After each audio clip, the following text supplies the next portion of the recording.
Hello and welcome to another video by Rick Miracle, me, in my series Freemasonry and Satanism. It's been a while since I started this, 3 years.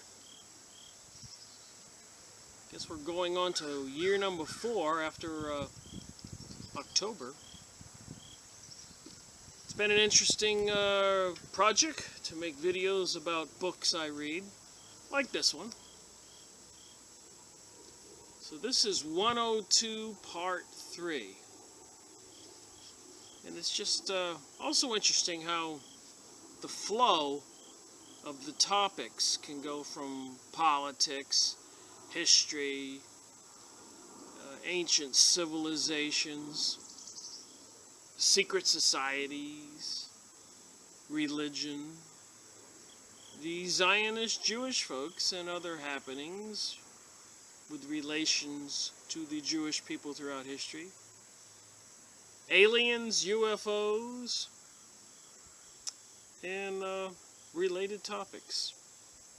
In other words, I think everything is connected. So I look at it all. So how does the Lost Book of Enki, Zecharia Sitchen, these beings, the Anunnaki apparently, who came to Earth looking for a planet, any planet, from their planet Nibiru, whose star is named Nemesis. Apparently, according to some of this research material, it's a binary star to our sun. So the Nemesis star, which has its own planets, and our star, which has its own planets, apparently move in space and periodically get closer to each other. And they may not go in a pattern like a disc like this. One may be going like this, and the other may be going like this, and somehow they interact. Every 3,600 years seems to be the common consensus. Apparently, in the last 1.2 million years, there have been hundreds of thousands of these interactions, and sometimes, I guess, nothing happens, or nothing significant, maybe minor occurrences and minor earth tremors. But other instances, it can be quite catastrophic. And there is between Mars and Jupiter a missing planet. But in its place is a big debris field called the asteroid belt. So they suspect in one of those interactions between the Nemesis star system and our star system, when they did get closer to each other, one of their planets smacked into one of our planets and crushed it, maybe both of them. Maybe parts of the debris of those planets became the moon, or moons of other planets. So that's how the story goes. My point of view is, what's the truth? Why are some of the things that are happening on the planet Earth now happening? How long have the insiders, the elites, the people who control our system, who control the astronomers, who control the scientists, the universities, the churches, the religious organizations, what could they have found out in history, or known about all along, that they don't want the rest of us to know? What are they preparing for? And it seemingly does seem like they are preparing for something. If you go on YouTube videos, I mean, things like the government ordering 3,500 or 1,000 guillotines. In this modern world we're living, why do they need all these guillotines take off heads. Anywhere from 450 million to 1.2 billion, depending upon which research you want to believe. The government's buying hollow point bullets. Again, I just can't fathom this. I don't think hollow point bullets should be used on human beings, period. We're not those, are we those kinds of animals and beasts? Or are we civilized human beings? But I suspect from my research, there are beings, whether human or human and with some other kind of DNA, reptilian, I don't know. Or maybe they're just 100% some other kind of DNA, like the Anunnaki. Maybe there's a mixture. But in any event, it seems to me the elites seem to think that they have some divine right to rule over us, treat us like animals, and in certain instances reduce the population. And in the past it appears they have done that, and they use the tool or excuse, the Hegelian dialectic.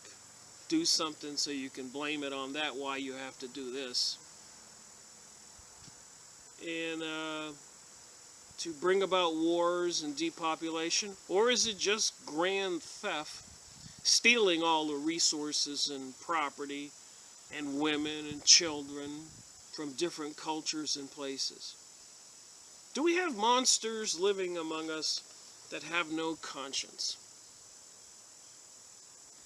And it's hard for people like me, and I'm sure a lot of other people, who grew up in a family where you were taught to treat others how you want to be treated, like what Jesus taught.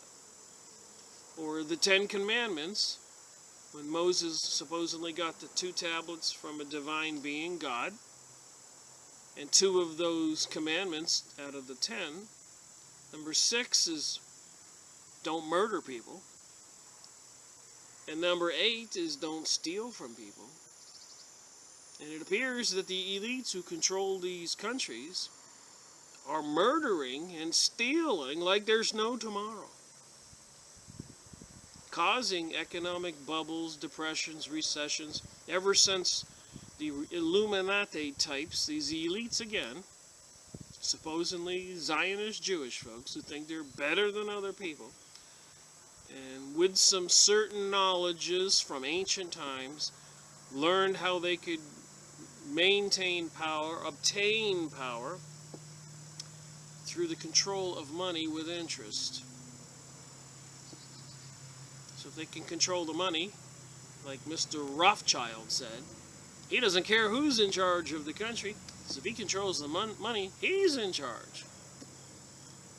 And if they want to punish a nation, or like in Europe or the United States, and they want to bring it all down because maybe there's just too much wealth and power amongst we the people, then they can bring about recessions and depressions.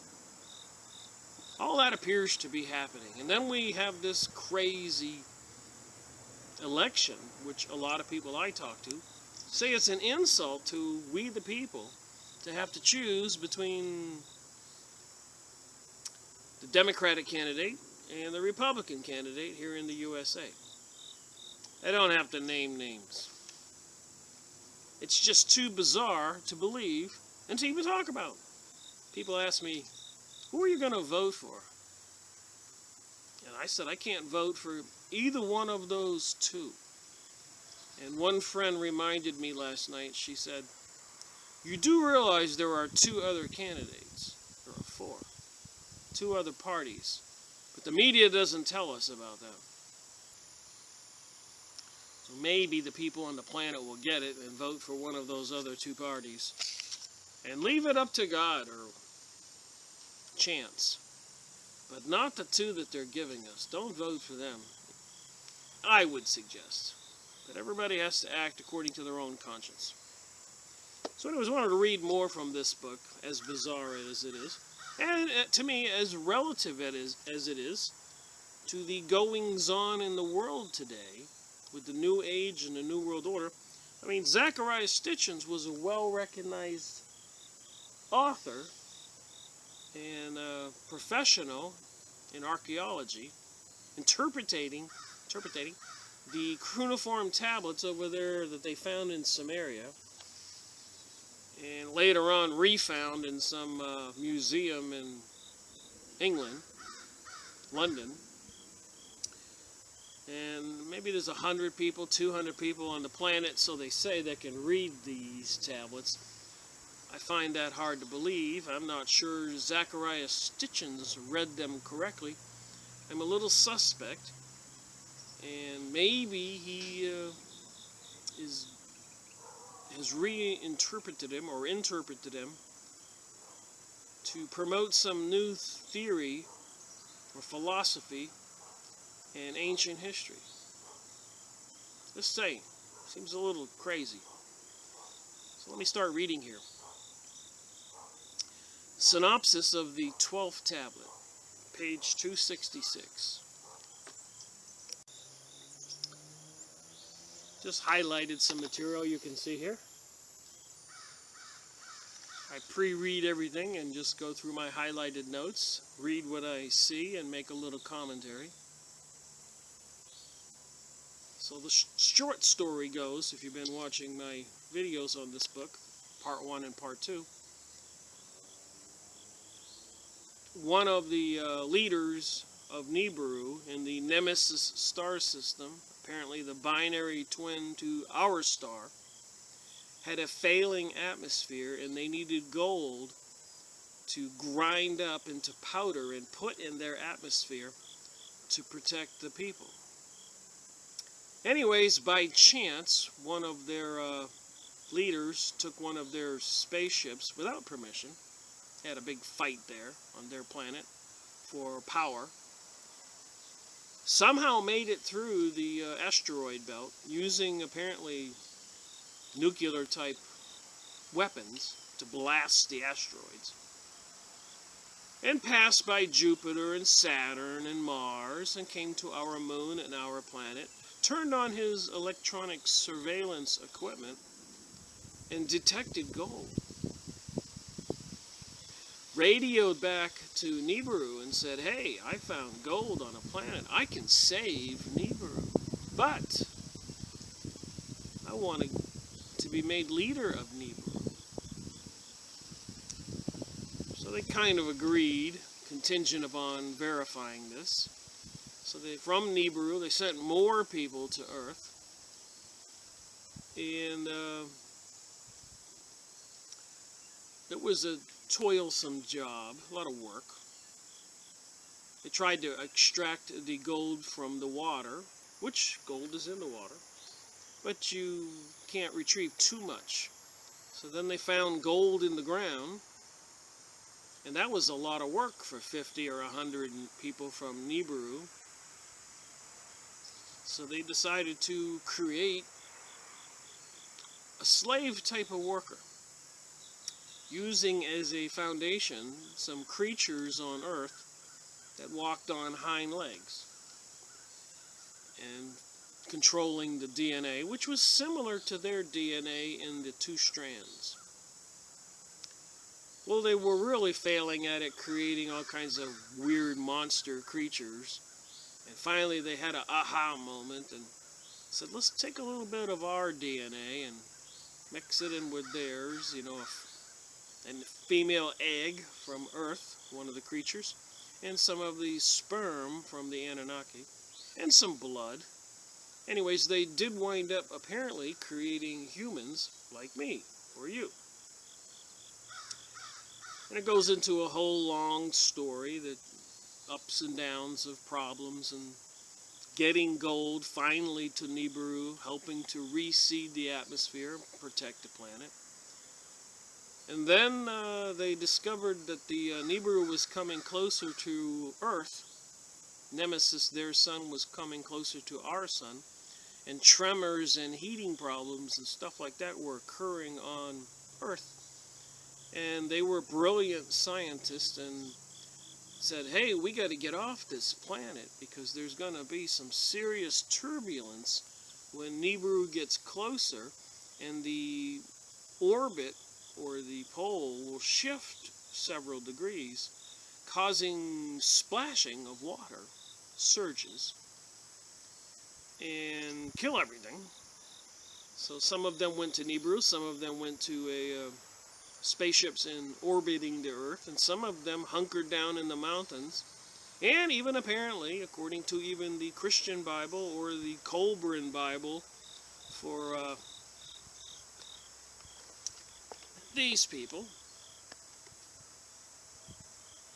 Planet X Forecast 2012 Survival Guide, I've been reading that. So all over the world, including Frank Waters and the Hopi Indians, Eric von Doniken in The Gold of the Gods and the books I've gone over. So all over the world there are stories of the deluge and of apparently interaction between these beings that were huge, like giants compared to humans. As time evolved, years ago humans were invented by these people, so it didn't all happen overnight. So some humans survived the deluge, and even in the different religions they were assisted by some creatures to build caves and secure places in mountains. And then they came back down and wanted to proceed with the mining for gold and getting civilization back on track. But they had some new revelations about themselves and about the Creator God, which even the Nibiru, the Anunnaki, believed in a grand Creator God, and said it was the divine right, or the divine thing that happened that humans survived, and that they were going to now be our gods and control and teach and guide humanity. Beings from another planet. If you go on YouTube and you watch a bunch of videos, you've got your reptilians, your tall whites, your grays, and Palladians, and aliens from Sirius star system, Draconians, and even beings apparently living in the Earth or underneath the ground on planet Earth, and maybe the Moon, and maybe Mars, and we were all familiar with a lot of this stuff. So anyways, they were getting back on Earth and resuming these new positions, and made Marduk their leader, who later assumed the name Ra. And a lot of this is the hieroglyphics and the ancient writings, like that, over there in the Middle East, Egypt, Iraq, Babylon, Jerusalem area, Canaan. Earth's history. So what's true, what's not true? But anyways, apparently back then, these Anunnaki got in a personal dispute and nuked each other, and the raging wind carried all that nuclear radiation all over where they had exploded the nukes, and of course killed all the people, humans. So Enki got a hold of a scribe. Enki was one of the leaders of the Anunnaki, along with his brother Enlil. And Enki's first son was Marduk, who was put in charge of planet Earth. But Enki got together with a scribe, somebody who could make cuneiform tablets,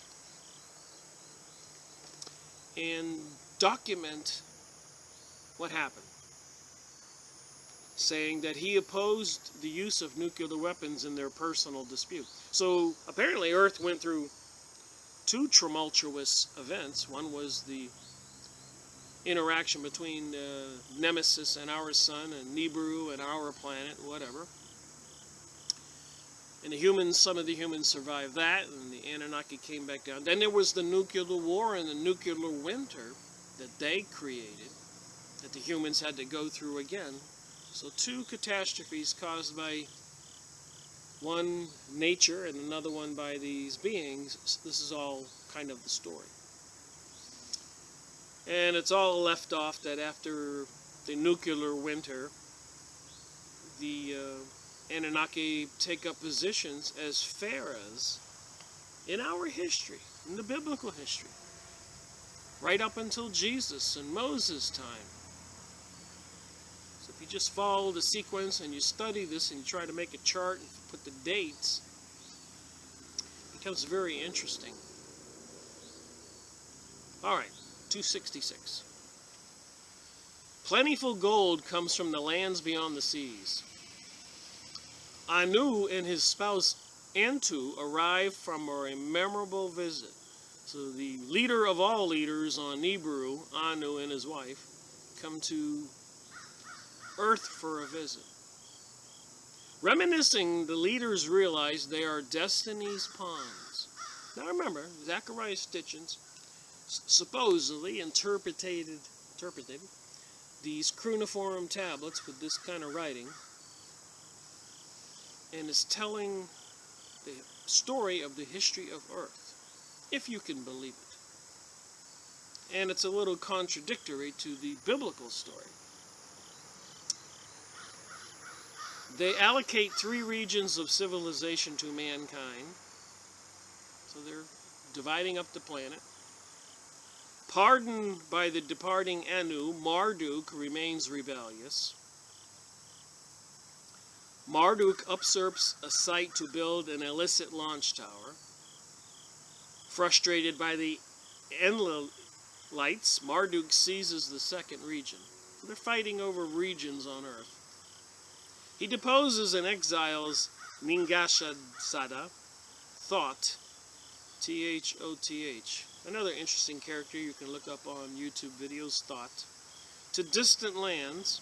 He declares himself Ra, supreme god in a new religion. He introduces pharaonic reigns to mark a new civilization. Ayana is granted dominion in the 3rd region, the Indus Valley. So this is an interesting little picture of these the gods Anunnaki with a couple humans in tow with ropes around their neck. And at that time, the humans were their servants and always were naked.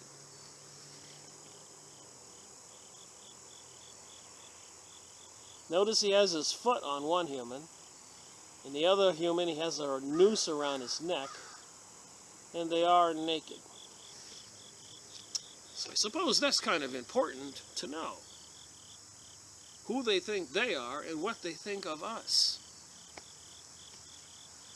Taking that back to the beginning of this video, all the things I talked about. Are these people here, are they controlling other people like our leaders? Are our leaders, if I can get the words out, puppets to these beings? Do they keep themselves hidden? What's real, what's not? You know, there's stories about Eisenhower or whatever, and the Roswell alien UFO crash, and deals made with these beings, apparently allowing them to abduct humans for experiments or God knows what else. Maybe they eat humans. And or creating a hybrid type of human in exchange for technology. But our leaders don't tell us about that, but apparently these are some of the things you can read about if you do research, like I've been doing, and I will continue to do, and I've got some surprising information coming up about these things. I've been spending the last couple weeks watching a lot of alien UFO type of YouTube videos and reading books and cataloging the different types of aliens and investigating the different authors and sources of these UFO sightings, and also communications through meditations or psychic experiences or visitations or dreams. prophecy. Billy Myers is one, and I thought I knew what I was talking about, but apparently he met with some of these alien creatures from the Palladians, I think, and they took him in a spaceship back in time to meet Jesus, if you can believe that. So I'm not trying to say what I think is true history. I'm trying to say and report what I'm reading in these books. And I do come up with some of my own theories and my own thoughts, as a normal, intelligent human would, and I share them. But we all have to make our own decisions about this stuff. So moving on, the 12th tablet. You can see how they organized this book.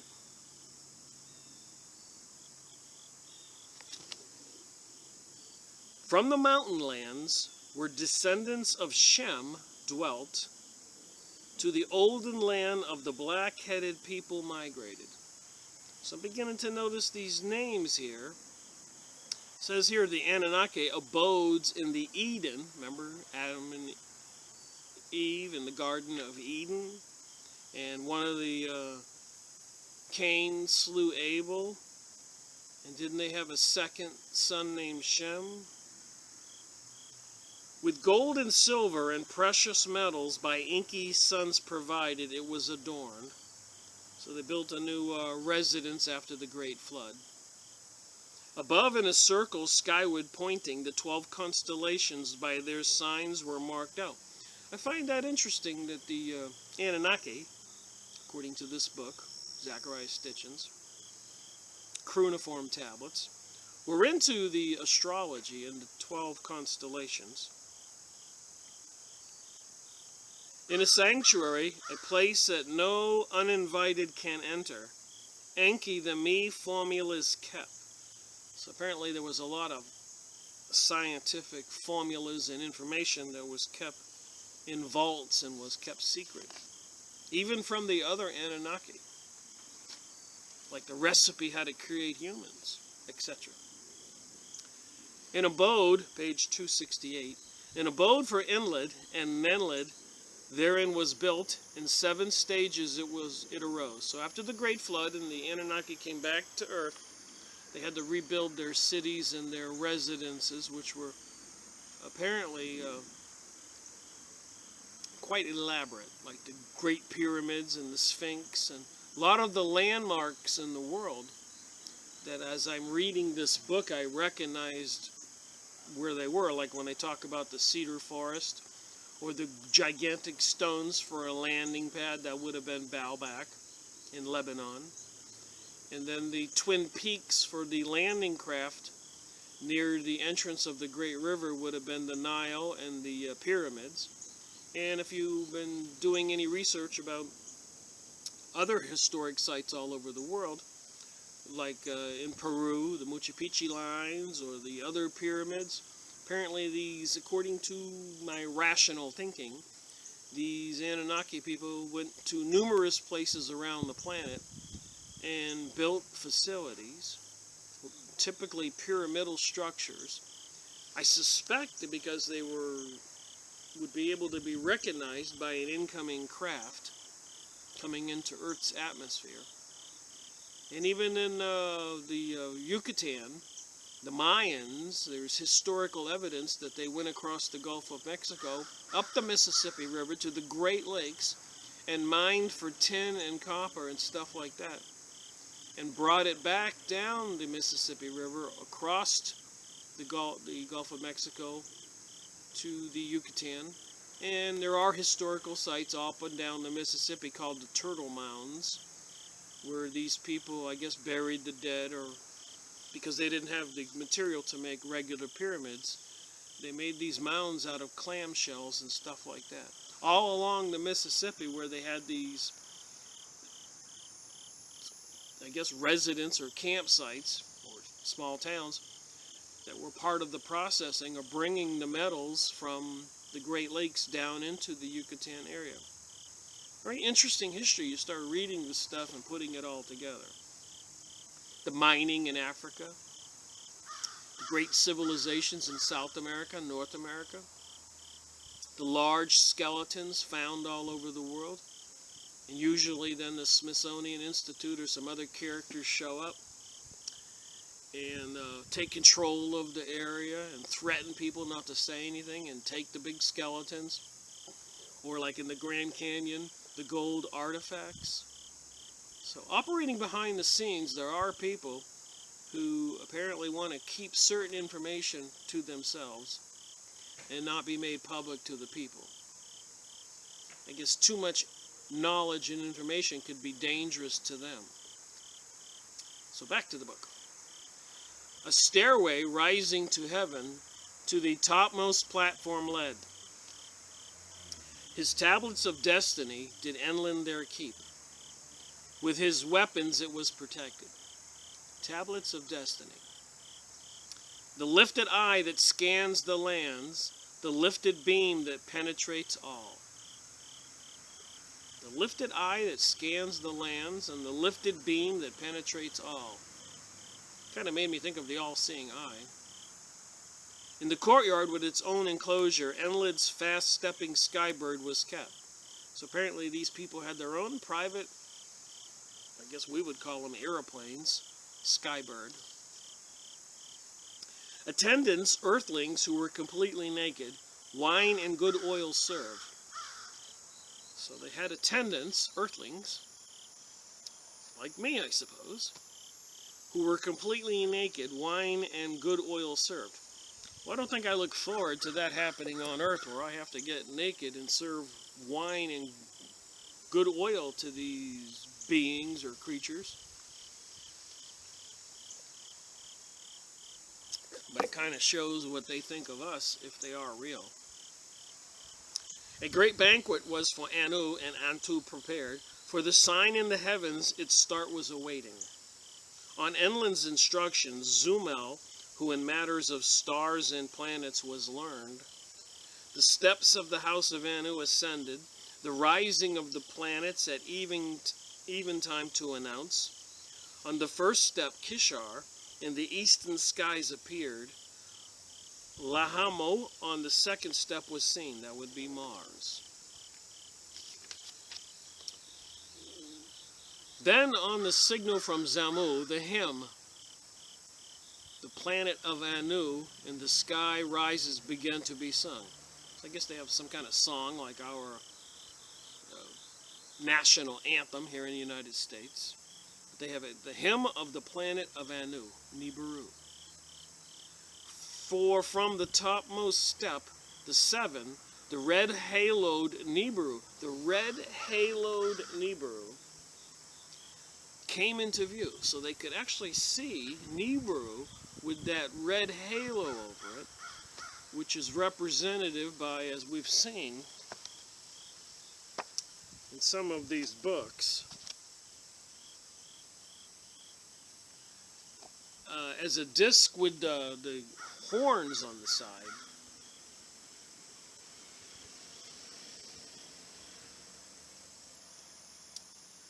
And after a meal of bull meat and ram meat, of fish and fowl, with wine and beer accompanied.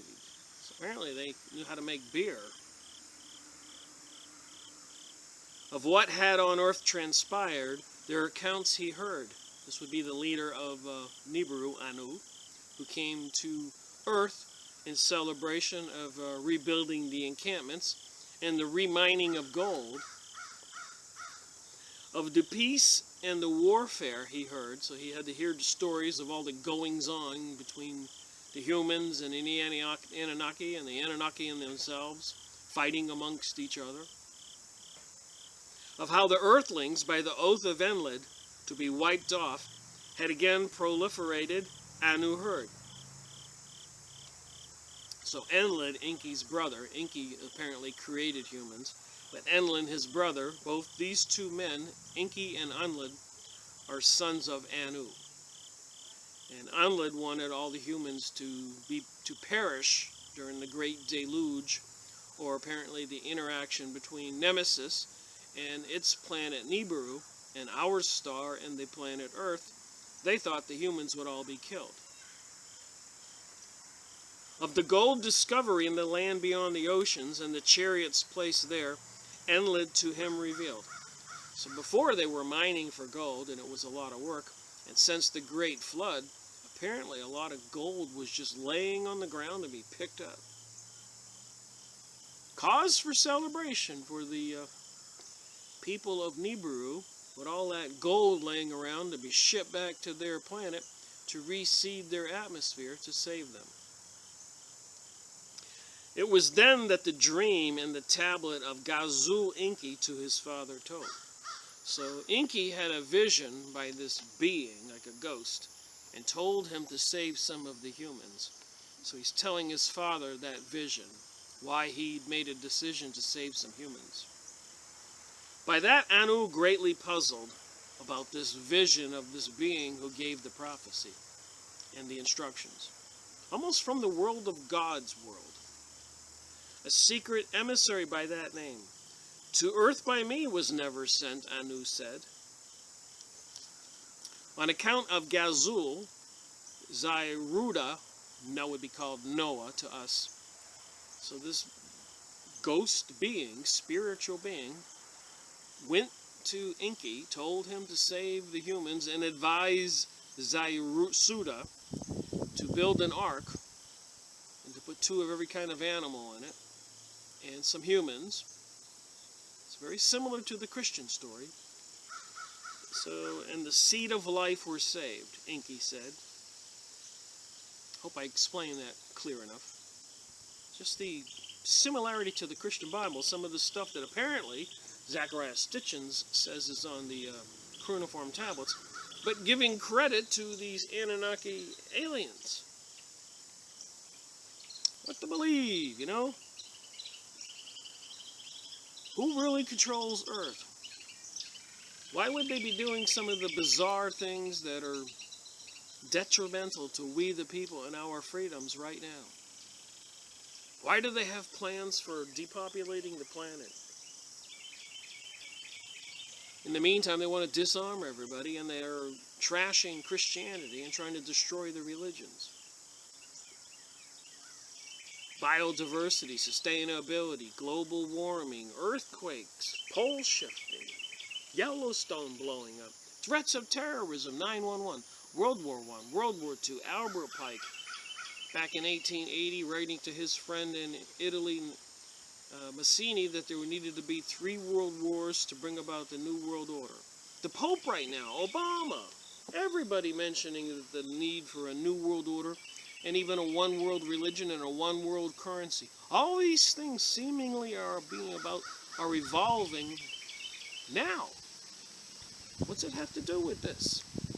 Personally, I think it has everything to do with this. I think somebody's rewriting history. 100 years from now, people may not even remember that Christianity ever existed if these people get away with it. And there'll be these beings designated as alien gods, like this guy. And everybody else will be microchipped slaves, maybe? Just thinking. The day to Nibiru you return, you shall die, so Gizlu to us say. So apparently this spiritual being told Enki, if you go back to Nibiru, you shall surely die. Because apparently when you stay on Earth, it changes your metabolism, and you don't have a 30,000 year life cycle like you have on Nibiru. Which, by the way, one of Nibiru's days is equal to 30 days, Earth days. So the Anunnaki had trouble acclimating to 12 hours of daylight and 12 hours of nighttime, and sleeping and resting in those periods, when maybe before they were actually awake for 30 days and then they slept for 30 days. I don't know. Theorizing. Incredulous as that was, Anu, the change of cycles indeed havoc did cause, but with elixirs cured it was. So they had to use different kinds of medicines so the Anunnaki could survive on Earth. Whose emissary, if not yours, was Gazu? Enki and Enlil in unison said. So they're now wondering who this spiritual being was who told Enki to save some of the humans and not to return to Nibiru because he would surely die. So the leader from Nibiru, Anu, the father, said he didn't send this being or emissary. Who the earthlings to save wanted? Who on earth made us stay? So they're wondering who created this divine decision. Narhasag, her head slowly nodded. For the creator of all did Gazu appear. So now they're giving credit to God. So even the Anunnaki here, from another planet, creating humans here, believe in an all-empowering God in a spiritual realm.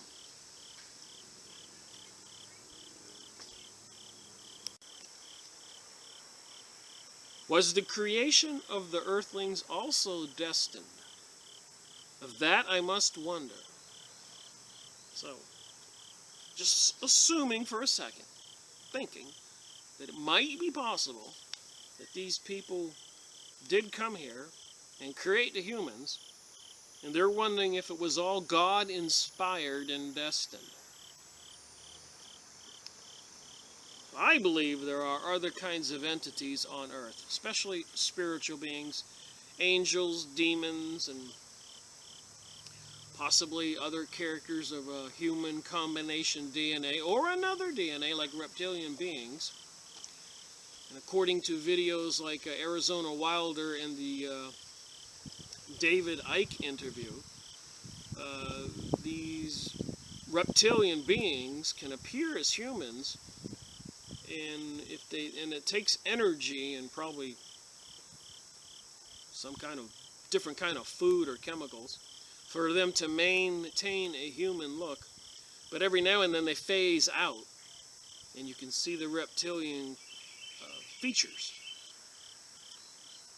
And apparently during their rituals, when they sacrifice a human, eat the flesh and drink the blood in a very vicious manner, they shape-shift back into reptilian creatures. The leader is called a Pindar. So if you'd like to, there's plenty of videos on all these topics, and I'm going to go over them in the future. Me and a friend of mine, we've been watching these videos and reading the books and having conversations, beating the subject to death, and it just starts to get a little crazy because we investigate the investigators and the people who tell these stories also. And we've been finding some amazing things, like with Billy Meyer, going with the Palladians back in time and meeting Jesus, and some much more incredible stuff. And he's supposed to be one of the greatest examples of somebody who took a bunch of snapshots of UFO flying saucers. Yeah, went back in time and met Jesus, so he says.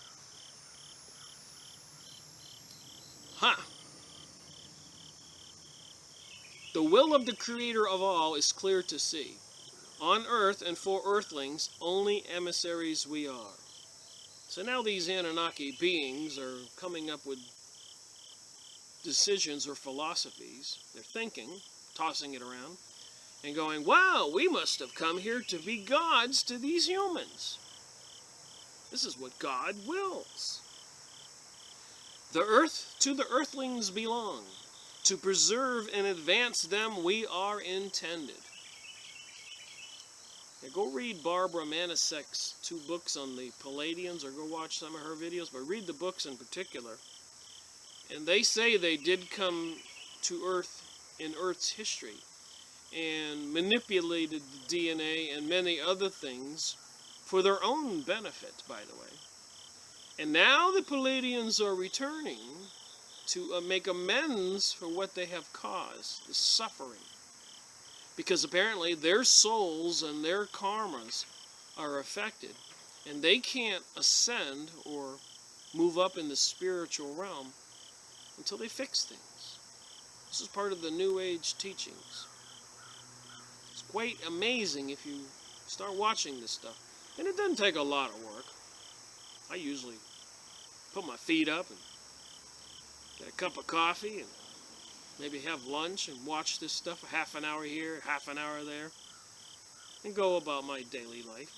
But after weeks of that, you wind up seeing that you've watched quite a few videos, or looked at magazine articles, or read press releases, or read books. You just have to be consistent. Even like my videos. And my videos aren't the only ones I recommend. I watch a lot of videos. I just type in words like Palladians, or astrology, or all these things, Barbara Manisek, or tall whites, or the gray aliens, and the different authors, to get a well-rounded perspective, trying to figure out what the heck is going on.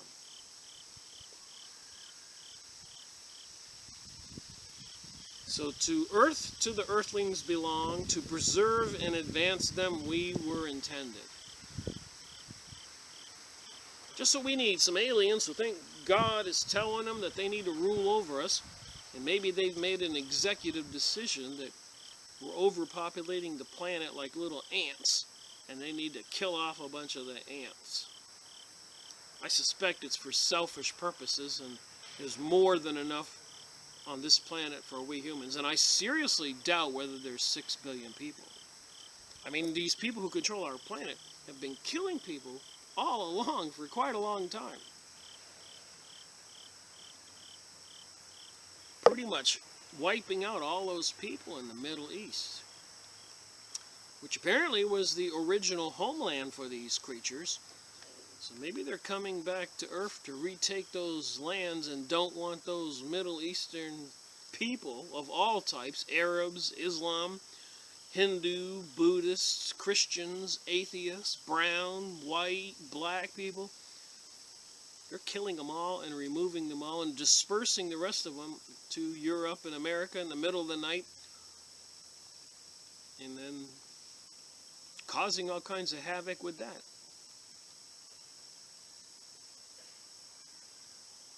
If that is our mission here, let us accordingly act, did Enki say.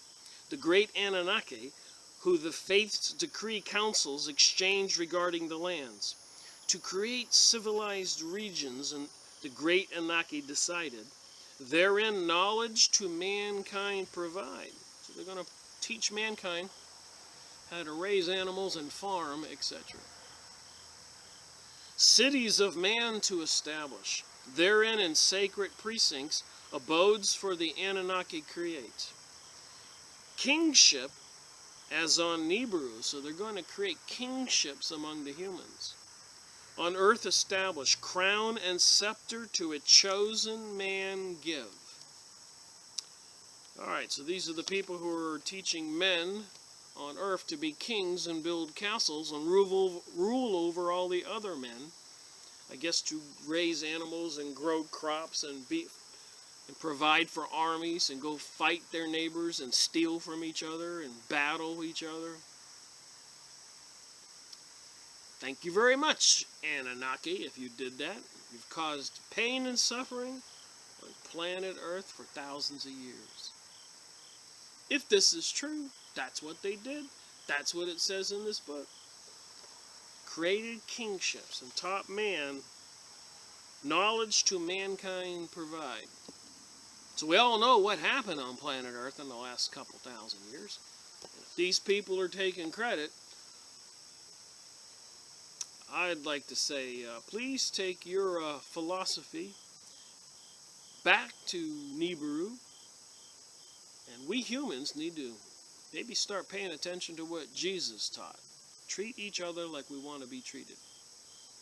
And none of this perverted, decadent, crazy lifestyle that's being promoted out of the United Nations, the Rainbow Coalition, transgenderism, pansexualism, sexual with everything, adulterous activities, Ashley Madison, and websites where you can go cheat on your spouse.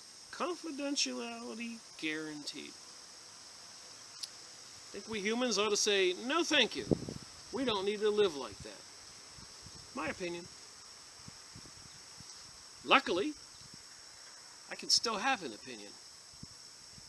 But how long will that last? Moving on, 272. in the sacred precincts a priesthood to establish. Wow, these Anunnaki are creating the priesthoods. Thank you very much. See what that's done in our history. The Anunnaki as lofty lords to serve and worship. So we've got to serve and worship these guys. Lofty lords, according to Zecharia Sitchen. Secret knowledge to be taught, civilization to mankind convey. To create 4 regions, 3 for mankind, 1 restricted, the Anunnaki resolved. Anu about his grandson, Marduk inquired. I must see him again. To the leaders, Anu said. Marduk was exiled from the community because of some bad things he did, resulting in the death of somebody. But this was also Enki's son and Anu's grandson. So apparently Anu is going to forgive him. In Erudu, Enlil about Enki complained. The me formulas to himself Enki is keeping.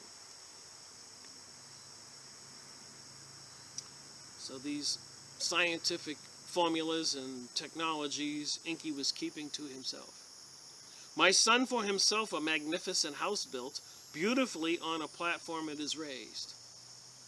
So I'm thinking about this. It must be the pyramid and the house on top as the residence of this type of god. Embarrassed was Enki to share with all the divine formulas to Anu he promised. So now Enki has to share this sacred knowledge with the other Anunnaki leaders. Let the sky ship to which we the earth shall survey to Iana my present be. So Anu is giving his sky ship to Iana, one of the female daughters of Enki or Enlil. Joyed Iana to dance and sing began her praises of Anu, as hymns in times to come were chanted. And what's interesting about Iana, I think later on she gets her name changed to Ashtar, which is part of the symbolism. Go look up Ashtar on the Yahoo image site, and it's one of the ancient gods of Egypt, Ishtar, which could be also Isis and Osiris and the sun Horus. All this stuff is tied together from the Middle East, least we forget. Descendants of these gods and these people named here.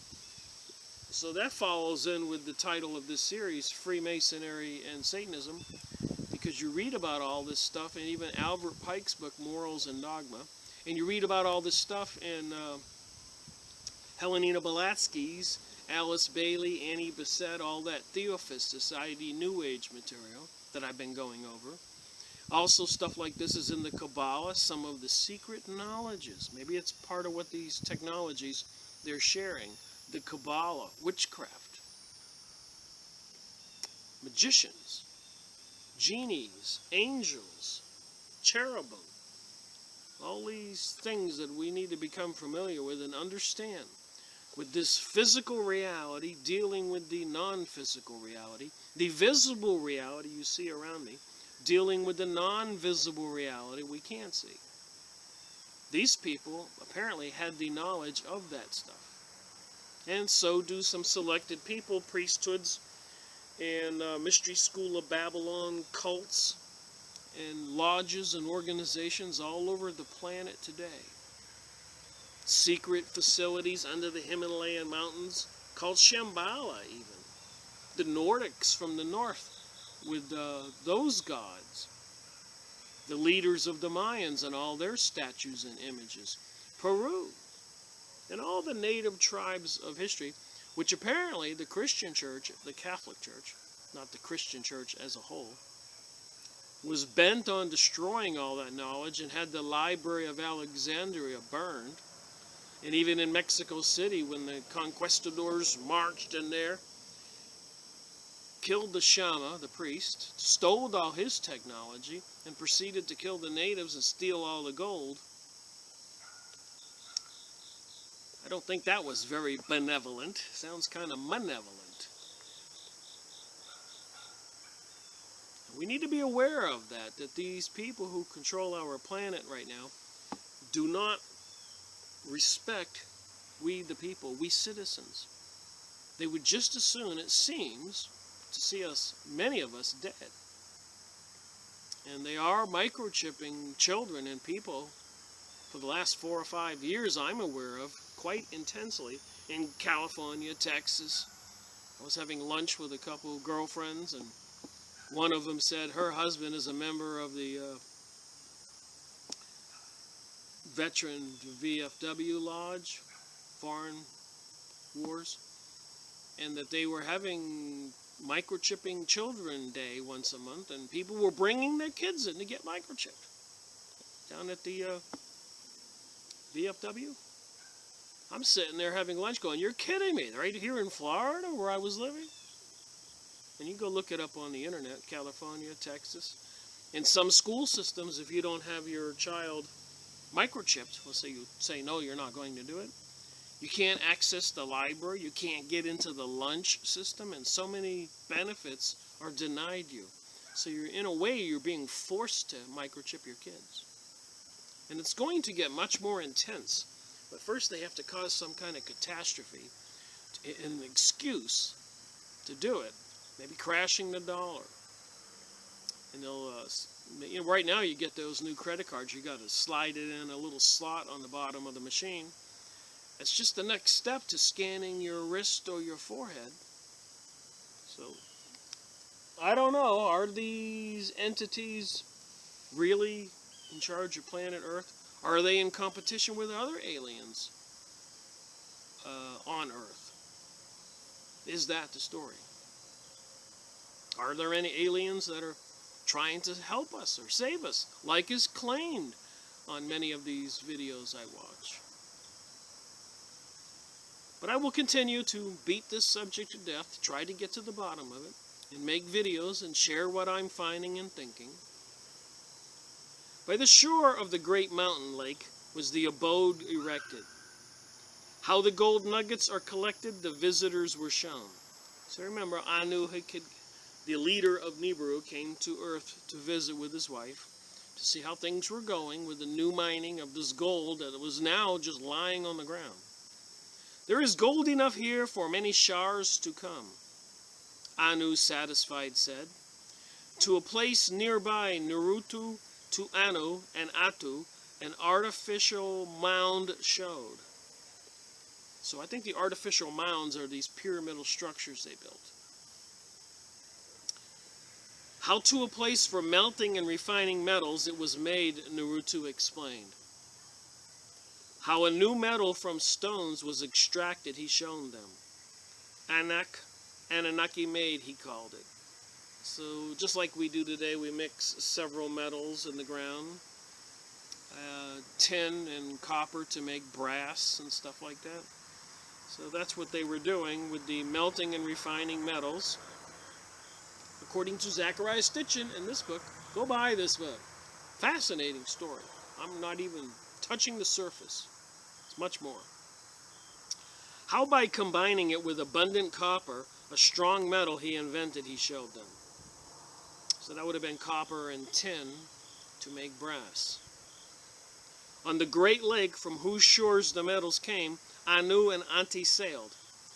That would be the Great Lakes. It says Great Lake. That would be the Mayans going up the Mississippi River I mentioned earlier, if this is the same place they're talking about. Apparently on the Great Lakes, there's just, in the ground, just tons of copper and tin and all these metals. Different places on the planet, there are different kinds of resources, as we all know. By the way, apparently in Afghanistan, there are tons of these resources, minerals in those mountains. There was some reports made.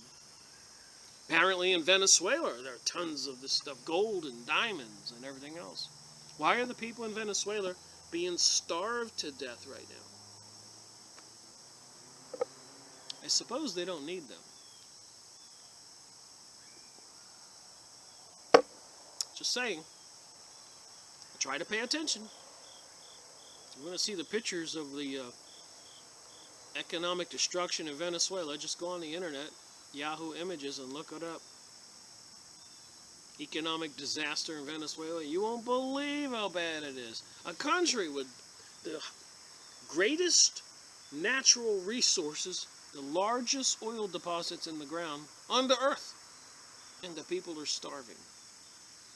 If that doesn't say volumes to people, and these powers that be are causing this, what will they do to we the people in the United States of America? I don't think people can even fathom it. I don't think they want to, but I think they better.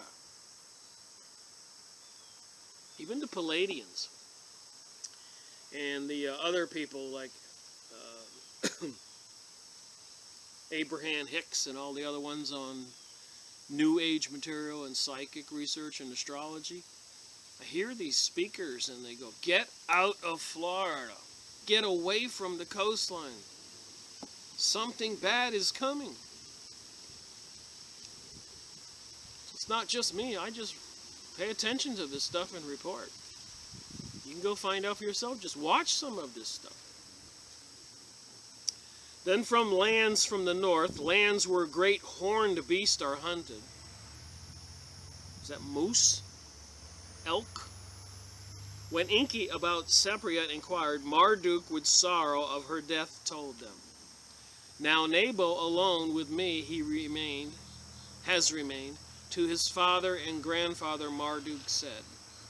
Anna Marduk to his chest pressed. Enough, you have been punished, to him he said.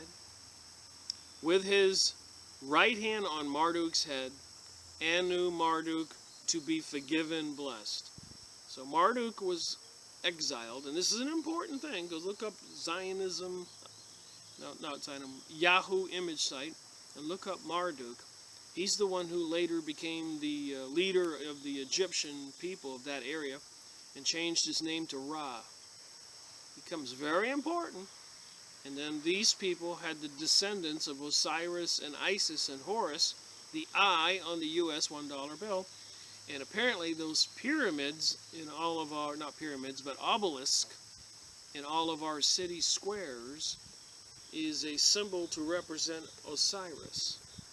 So when Marduk died and then Osiris was born, these people, I guess, try to recreate new monuments to themselves all over the world. The new gods want to be greater than the old gods. And they want to be remembered. From the golden place high in the mountains, all who had gathered to the plain below went. So they were having quite a celebration about this reorganizing earth after the great flood, Noah's flood. Anu and Ante's celestial chariots, spaceships I suppose, stood there ready with gold to the brim it was loaded. So they were filling up their spaceships, gold to the brim. Whatever destiny for the earth and the earthlings intended, let it be so. Anu, the leader of Nibiru, says, if man, not Anunnaki, to inherit the earth is destined, let us destiny help. Give mankind knowledge up to a measured secrets of heaven, and earth them teach. Now remember, this is the interpretation from the cuneiform tablets by Zecharia Sitchen, and they're rewriting mankind's history, not Genesis in the Bible and the Christian information, or even Darwin's evolving from apes and monkeys.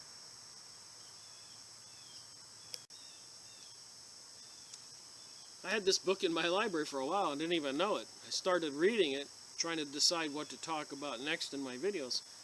And I had quite a few, oh my God moments. What the heck is going on here? This sounds like I'm reading the Bible, but a rewritten version. Laws of justice and righteousness teach them, then depart and leave. It sounds like the 10 Commandments on the 2 tablets. Laws of justice and righteousness teach them, then depart and leave. So they're supposed to teach us righteousness and justice, and then they're supposed to leave. So did Anu to his children fartherly, like a father, instructions give. Once more they hugged, embraced, and kissed. And from the new chariots placed Anu and Antu, for Nibiru left. So now Anu is returning home, the leader of Nibiru. The first to break the sorrowed silence was Marduk. With anger were his words. What is this new place of celestial chariots? And of others an explanation he demanded. So the exiled Marduk now is aware that there's a lot of new facilities that have been built, and apparently he's a little angry he hadn't been kept informed. What after my exile, without my knowledge, has transpired? When Enki of the decisions about the 4 regions to Marduk told, Marduk's fury knew no bounds. Oh well, so these gods who were going to rule over mankind can get quite angry. Why will Iana, a cause of Dismu's death, her own region get? That's why he was exiled. He caused Iana's fiancé, one of the Anunnaki, to be killed. The decisions have been made. They cannot be altered. So did Enlil to Marduk say. In separate skyships to the Eden, remember Eden in the Bible, Garden of Eden, and its adjoining lands they returned. Sensing trouble, Enlil Ishku, to stay behind instructed, over the gold watch to keep. To commemorate Anu's visit, and you're going to love this, this is crazy. To commemorate Anu's visit, a new count of time passage was introduced. So they created a new count of time, the beginning of a calendar time. The calendar we have now, of course, is 2016. So that would have been 2016 since Jesus was born. I like to make a point of that a lot to the people who go, there was no Jesus. It was all a myth. Well, I hate to tell you this, but the calendar hanging on your wall commemorates Jesus' birth. And it's all over the world. Now, if you take the Jewish calendar, they started it back way when an event happened. And I'm suspecting this is the time we can use to calculate that period. So their calendar, like now, is like 5726 or something. From then, so almost 6,000 years ago, after the Great Flood, did this calendar get started. And remember the signs in the sky, the astrological signs, is the sign of the lion, the ram, and then Pisces. So we've gone through 3 of these astronomical signs since then, 2,000 years each. Just thinking with my brain about some of this, and the symbols on the Sphinx. I think it was represents the lion, and that would be been the beginning of the reign of Marduk, who changed his name to Ra, which might be the face that's on the Sphinx, that big lion body by the Great Pyramids. Just interesting to start looking at this stuff and thinking.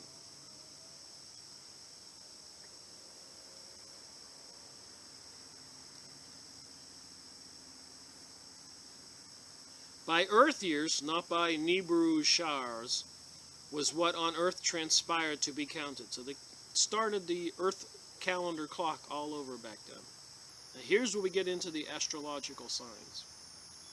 In the age of the bull, to Enlil dedicated, was the count on earth years begun. So we can look back at this calendar and see when all this began, because it's the age of the bull, Taurus. Go look up on an astrological chart. So the beginning of the age of Taurus. And then later on became the age of the ram.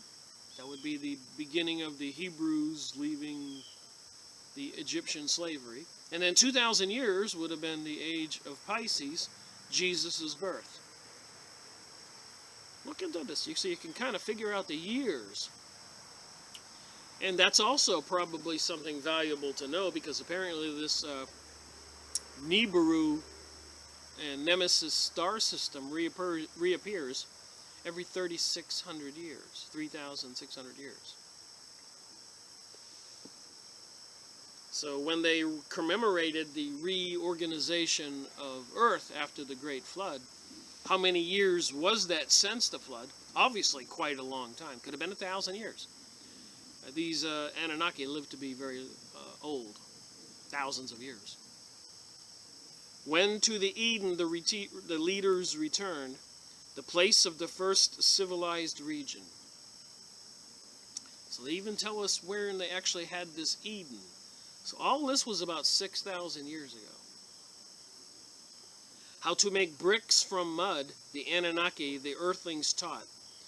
Therewith cities to build. So these Anunnaki are teaching earthlings how to make bricks and build cities. We all have all these ancient monuments of cities destroyed all over the planet. But where once cities of the Anunnaki alone had stood, cities for both of them and earthlings now arose. So civilization was growing and evolving, and it included the Anunnaki and humans. Therein and in new cities of the great Anunnaki, sacred precincts were consecrated. And a lot of these Anunnaki beings were marrying with humans, creating another race of beings. So you had the purebred Anunnaki, you had a hybrid Anunnaki human, and you had humans. This is in Zecharia Sitchen, which apparently is documented on cuneiform tablets discovered in the deserts over there in the Middle East, Samaria. Therein the Anunnaki with lofty abodes were provided, temples by mankind they were called. So these Anunnaki lived in temples and castles. It says it right here in this book. Look at some of those images these people worship. Therein the Anunnaki as lofty lords were served and worshipped. So they say this is the new age coming. It's actually a return to the golden age. And they say Nibiru is coming. And I got this other book here I was going to look at for a minute. Another Nexus magazine. When Giants and Gods Walked the Earth. Second from the bottom there. Where my finger is.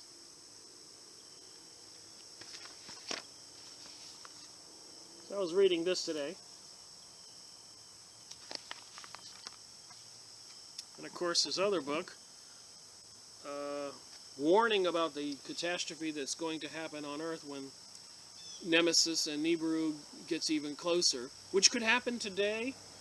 They said any day now, between now 2016, October 2nd,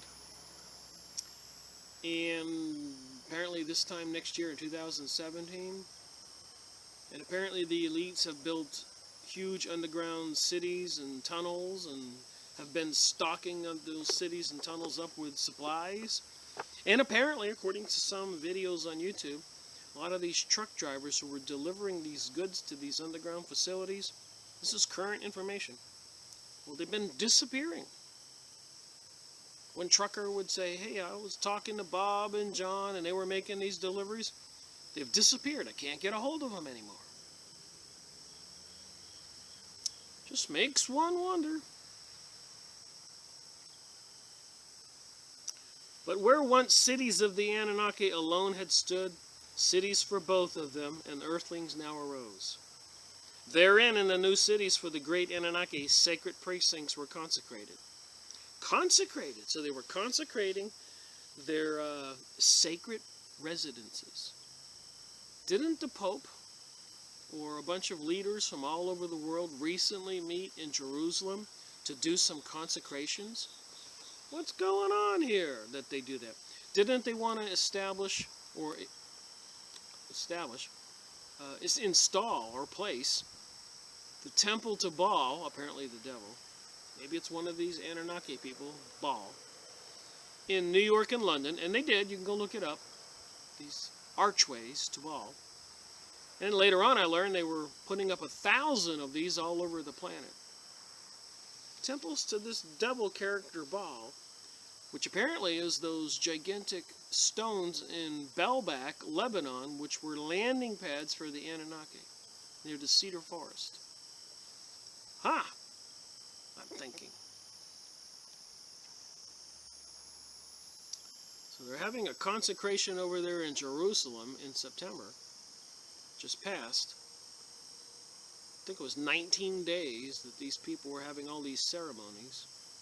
And just 2 weeks ago, they were putting that archway to Baal up in New York City. You can go on YouTube and see the videos.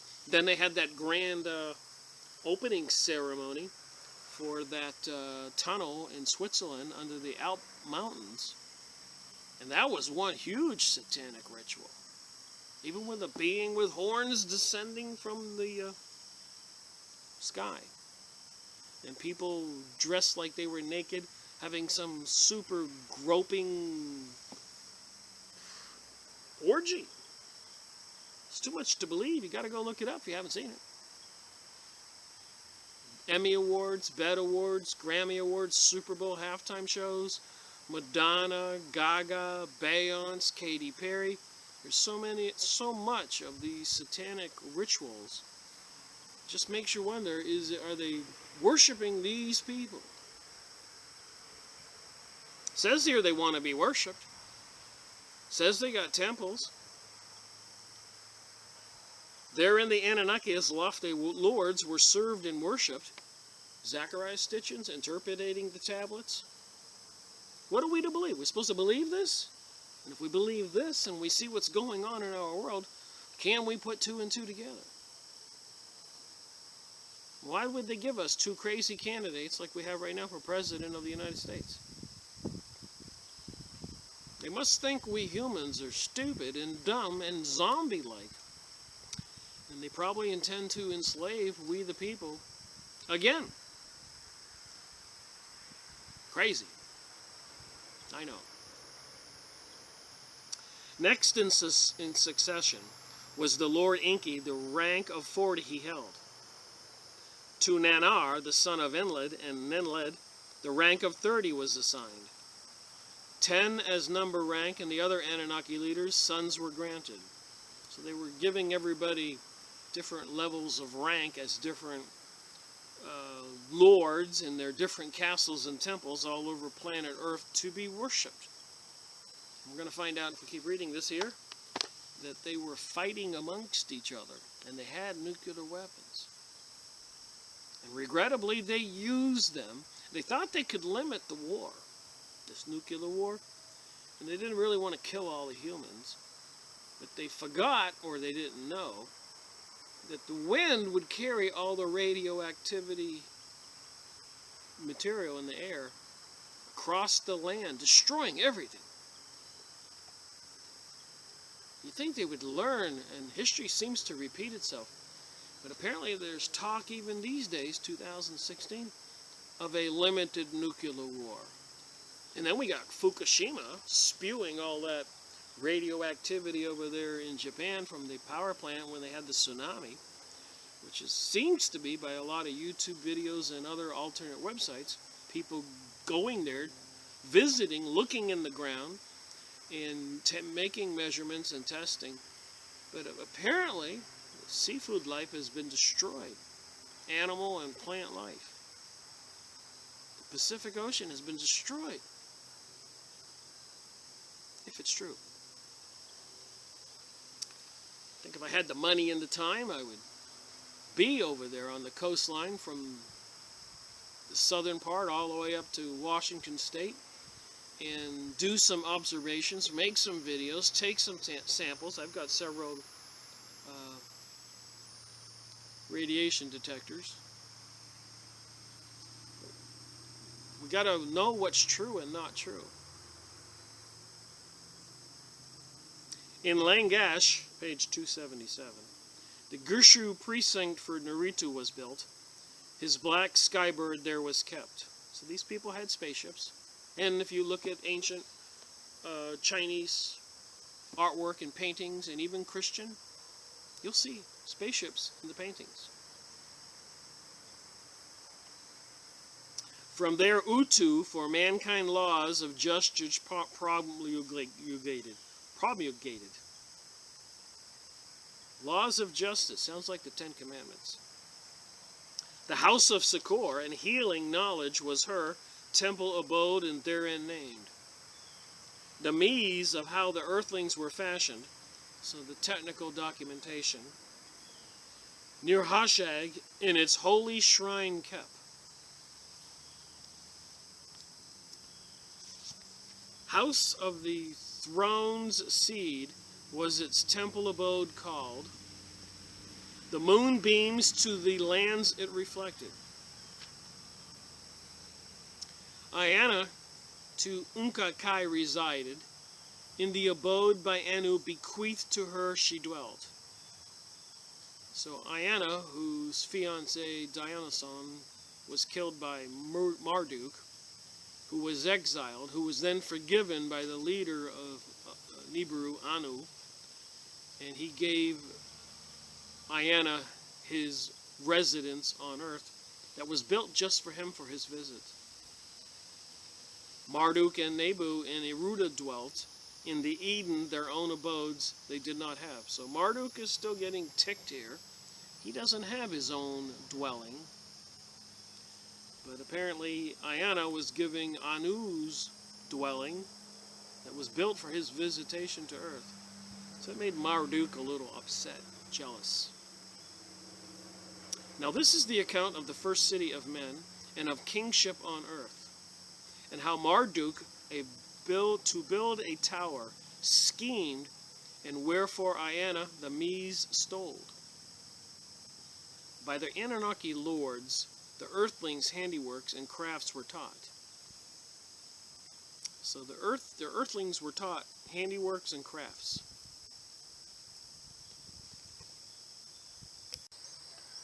Alright, I'm going to jump ahead, try to finish this video.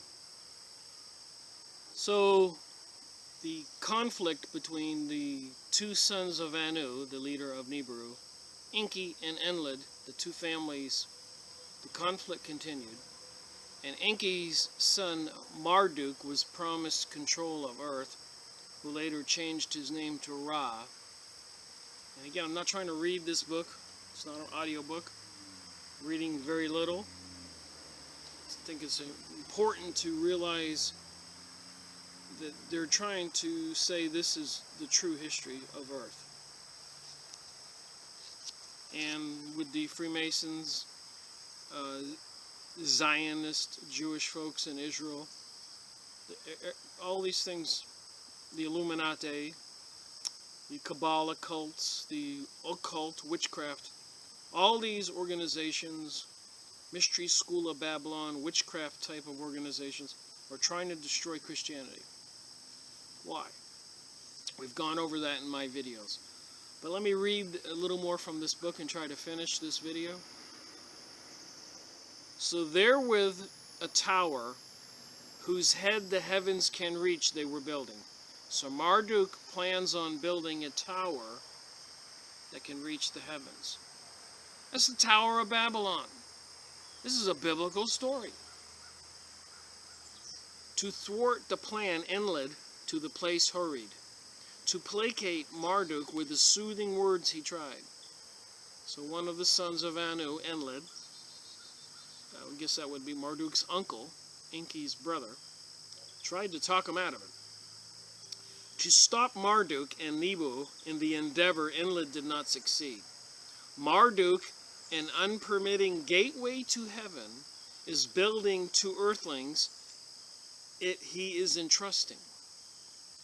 If this we allow to happen, no other matter of mankind shall be unreached. So they're worried about teaching mankind too much. This evil plan must be stopped, Nibiru said. All with that agreed. From their skyship, havoc upon the raising tower of fire and brimstone they rained. So with their spaceships, they attacked Marduk's tower to heaven.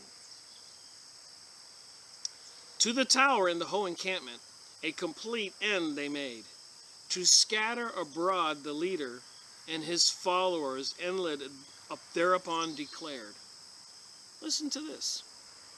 Henceforth their counsels to confuse, their unity to shatter, Enlil decreed.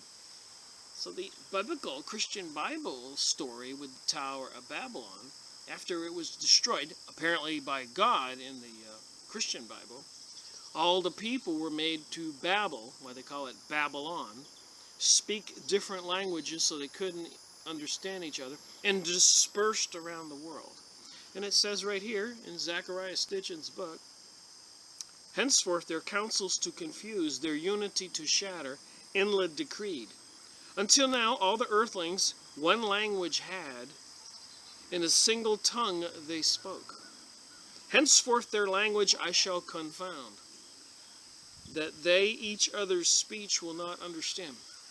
Whoa, in the Christian Bible, this is all attributed to God. In the 310th year since the count of earth years, so here we have another clue to the timing of this stuff. 310 years after the Earth's calendar was reset because of Anu's visit and reorganizing and re-civilizing planet Earth after the Great Flood. In the 310th year since the count of earth years did all this happen. In each region and every land the people, a different tongue he made to speak. You see what I'm saying? This is an overlay of the Christian Bible, attributing it to these Anunnaki alien, some people I guess call gods. Given names like Osiris and Isis and Horus and Marduk and Ra, Baal. Different names for the devil and evil ones. The all-seeing eye on the U.S. $1 bill. The obelisk in all of our city squares all over the world, representing a penis. If you don't know what that obelisk means in your downtown square. So this is apparently the religion that's coming. A different form of writing thereafter to each was given, that one the other will not comprehend. Crazy. Lady of the Mees, the technology, queen brightly resplendent, righteous and radiant clothed, of heaven and earth beloved, by the love of Anu consecrated, giving adorations wearing, 7 times the Mees she obtained, and in her hand she them is holding. For the tiara of kingship they are appropriate, for high priesthood suitable. So all these bits and pieces of technical knowledge called Mees, they were trying to take from each other. In the 409th year after the count of earth years began, as for Marduk, to the land of the 2 Narrows he went. So Marduk apparently went to where the pyramids are and the Sphinx. To be master of the 2nd region, once established, he expected. When Marduk, after long absence, to the land of the 2 Narrows returned, of the destruction of hidden things Marduk, Nagazatu accused, of making Haron to a desert place depart, a place that has no water, a boundless place where sexual pleasures are not enjoyed. Sexual pleasures are not enjoyed. Pay heed, I am here in my proper place, Marduk to Nagasada said. For 350 earth years did the brothers of the land of the 2 Narrows quarrel. For 350 years was the land in chaos. Between the brothers it was split. Then Enki, their father, to Nagazadu said, for the sake of peace, to other lands depart. To go to a land beyond the oceans, Nagazadu chose. With a band of followers, therein he went. So they were disputing amongst themselves for the different control of the different regions and lands. 650 earth years was at that time the count. So it was 350, now it's 650. So 300 years later. But in the new domain where Negazadu, the winged serpent, I thought this was crazy, was called, a new count of its own began. So they called him a winged serpent. Where have we heard that before? Serpent in the Garden of Eden. Symbols of the Nibiru, the winged serpent. You see all these symbols everywhere. In the land of the two Narrows, the second region under Marduk's lordship was established. Henta, the dark brown land, it was henceforth called. Here's some more key words. Nibiru, guardian watchers, the Anunnaki, were there in the new language called. So now they're called the Watchers.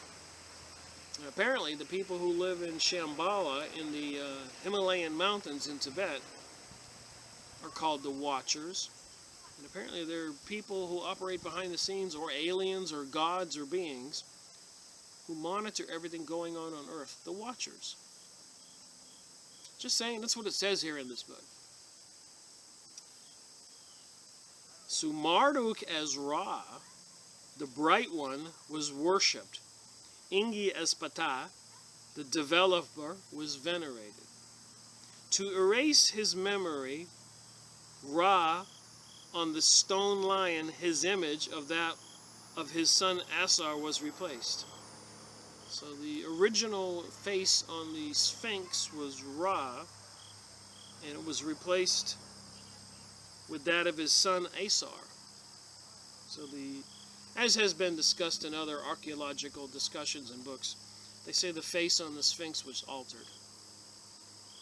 To count by tens, not by 60, Ra the people made, the year also divided by tens divided. So they were changing the math and everything. So I'm going to stop here and I'll just briefly tell you the rest of the story. They had a big fight. They wanted a limited nuclear war for dominance. They released the nukes way back then. These are the Anunnaki. This stuff here, get the book, read it. They didn't expect the rain of radiation, poisoning and all that, destroying the water, the cattle, the humans, boils and skin, all that stuff discussed even in the Bible. So they had two catastrophes back then, 6,000 years ago, 7,000 years ago. The Great Flood, and the Anunnaki left the planet to survive it in spaceships or in high places in mountains. Apparently some humans were saved. And then they got back on Earth and started rebuilding everything. And then these Anunnaki alien beings had a big battle and let loose nukes all over the planet. So we look at history, we see there's some blank spaces there, and apparently that's what happened. So I've got some other books to go over and read. Planet X Forecast, I think done in 2004.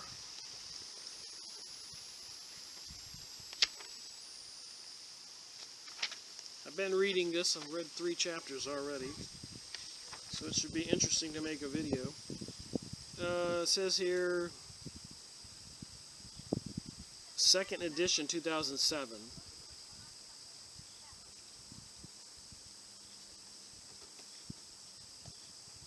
It talks about the Kolbrin Bible. Apparently the Egyptians had their own version of history, like the Christians wrote the Bible that we Christians know. But the Egyptians, where the Pharaoh was, they have their own description of history. And apparently their description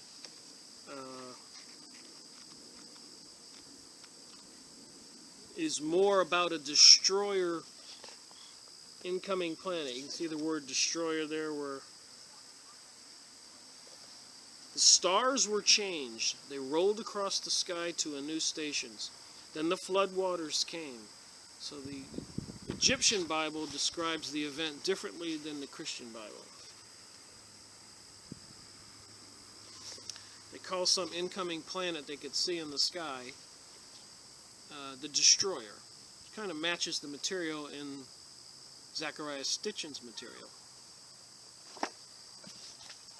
And another book I've been reading a little bit, Blindsided, Planet X passes in 2003, Earth changes. So apparently they've been expecting this thing, and now the Palladians and other people on the internet, the Zetas, and other people into astrology and alternate news and stuff, are saying this bypass of this planet Nibiru or its sun Nemesis should happen any day now up until next year, this time 2017.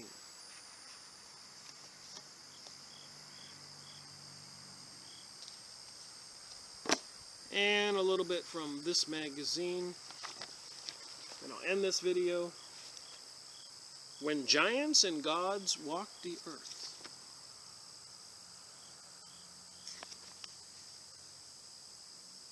January 2013, December 2012. So, myth of giants are part of the folklore inherited from our ancestors. By archaeological excavations in modern times are also confirming their reality. Did these giants pass on advanced technology and culture to our predecessors in the pre-flood era? On the other hand, some giants are given a broader definition. In this case, the word giants referred to their great technological skill and advanced powers, which mortal men simply do not possess. In the remote past, giants were worshipped as gods. Indeed, most of all the gods and goddesses of antiquity were of gigantic stature. Just like I showed you here, you see etchings in the hieroglyphics. The humans look pretty puny.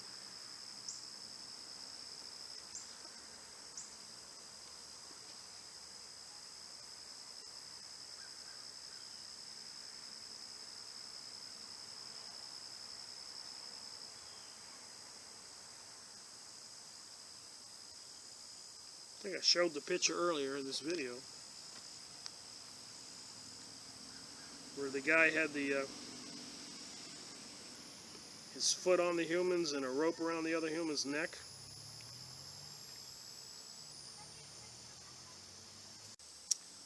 What are we supposed to believe?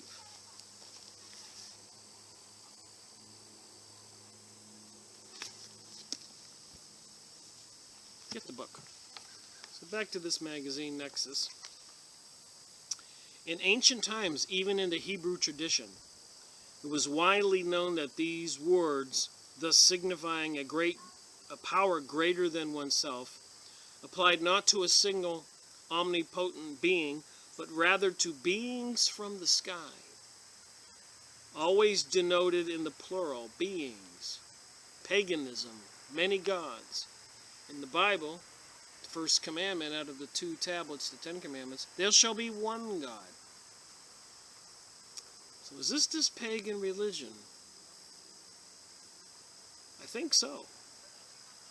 In the annals and chronicles of ancient times, both gods and giants have been categorized as advanced beings or sky gods. The remaining question is, what difference, if any, exists between gods and giants? Who then were the giants described in ancient times?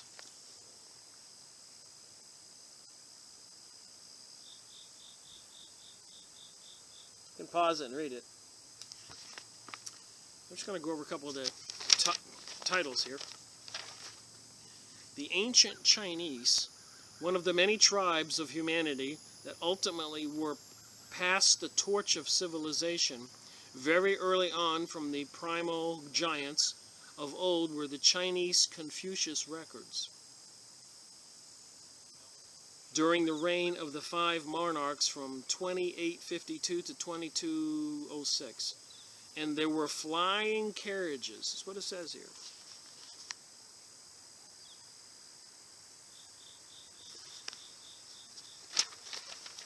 Then there was the giants of India and the Hindu epics.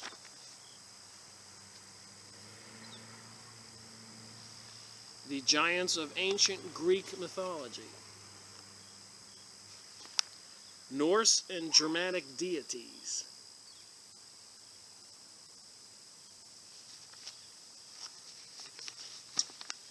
So apparently history has documented these giants. Blavatsky's, the Theosophist Society that I've been going over, talks about these giants. The Theosophical movement was Blavatsky's own concoction of Far Eastern mysticism and esoteric knowledge. It combined Judeo-Christian tradition with crude social Darwinism. Blavatsky became one of the most controversial figures of the last century and has even been viewed as a forerunner, get this, of the Nazi movement. I've been saying this. These people are all into this pagan religion of these other kinds of deities. The Thule Society, the Black Sun with the Nazism. Due to her introduction of the myth of the Aryan as the superior fifth root race of humankind. It might be noted that the Aryans are also depicted as being a race of light-skinned giants from the lost continent of Atlantis. This investigation just keeps getting crazier. According to Blavatsky, the giant Lemurians stood some 10 to 15 feet tall, had skins resembling alligator hide, faces with protuberant, memorable eyes, small eyes on the sides of their skulls, elongated, double-jointed limbs. That sounds like a reptilian. By her description, Mu was a far cry from the Haikal Atlantis. But Madame Blavatsky improved her creations lost considerably by adding that with the passing of eons, those towering monsters evolved into the ancestors of the Australian Aborigines and other Melanesian peoples over there in Asia. Chinese mythology, the story of the giant Punga, like the Nordic and Celtic myths, it was a giant who was the first living being in Chinese mythology.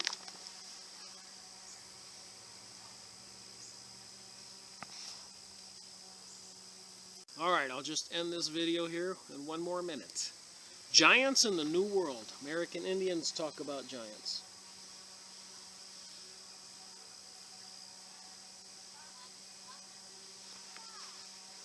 So what are we to think and believe?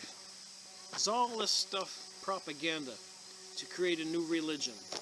Is there an incoming second sun and planet? All these warnings, all the preparations apparently being made by the governments of the world, the secret societies. Zecharia Sitchen, was he being sincere? Was he paid by the CIA and other organizations, Mystery School of Babylon, Masonic, to fabricate all this? Thank you for watching my video. Rick Miracle reporting.